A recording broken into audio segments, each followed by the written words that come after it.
Everyone claims to be a good Muslim, but what does that actually mean? Is it someone who prays? Someone who fasts? Someone who looks religious? In a world full of opinions and confusion, the best way to know is to ask, what did the Prophet Muhammad actually say about it? His words matter more than anyone else's. In one famous hadith, he said, "The Muslim is the one from whose tongue and hands the people are safe." Think about that. The very first thing the Prophet pointed to wasn't praying, fasting, or growing a beard. It was how you treat others.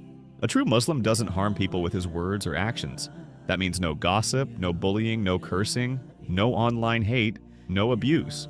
Just peace.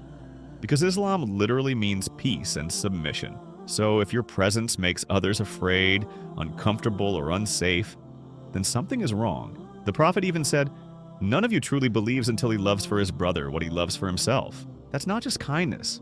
That's deep empathy. A real Muslim doesn't compete to feel better than others. He lifts them up. He wants good for them, just like he wants it for himself. In another narration, the Prophet was asked, "Which Muslim is best?" He replied, "The one who brings the most benefit to others." That means it's not about how religious you look. It's about how much good you do. Are you helping people?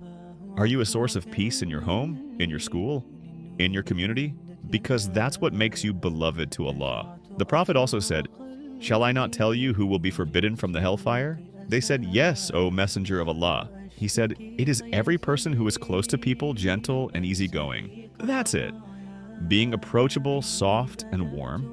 Not harsh, not judgmental, not arrogant. That's the Sunnah. That's the real example of a good Muslim.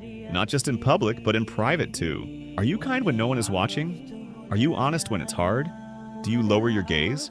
Do you control your anger? These are all signs. So if you've been thinking being a good Muslim is too complicated, remember, it starts with your character. It starts with your tongue, your hands, your heart. And the Prophet told us that on the day of judgment, the heaviest thing on the scale will be good character. So maybe it's time we stop focusing only on appearances and start embodying what the Prophet himself described. Be gentle, be trustworthy, be patient. That's what makes a good Muslim, not your words, but your actions. Not your image, but your impact. Let that be the version of Islam you represent.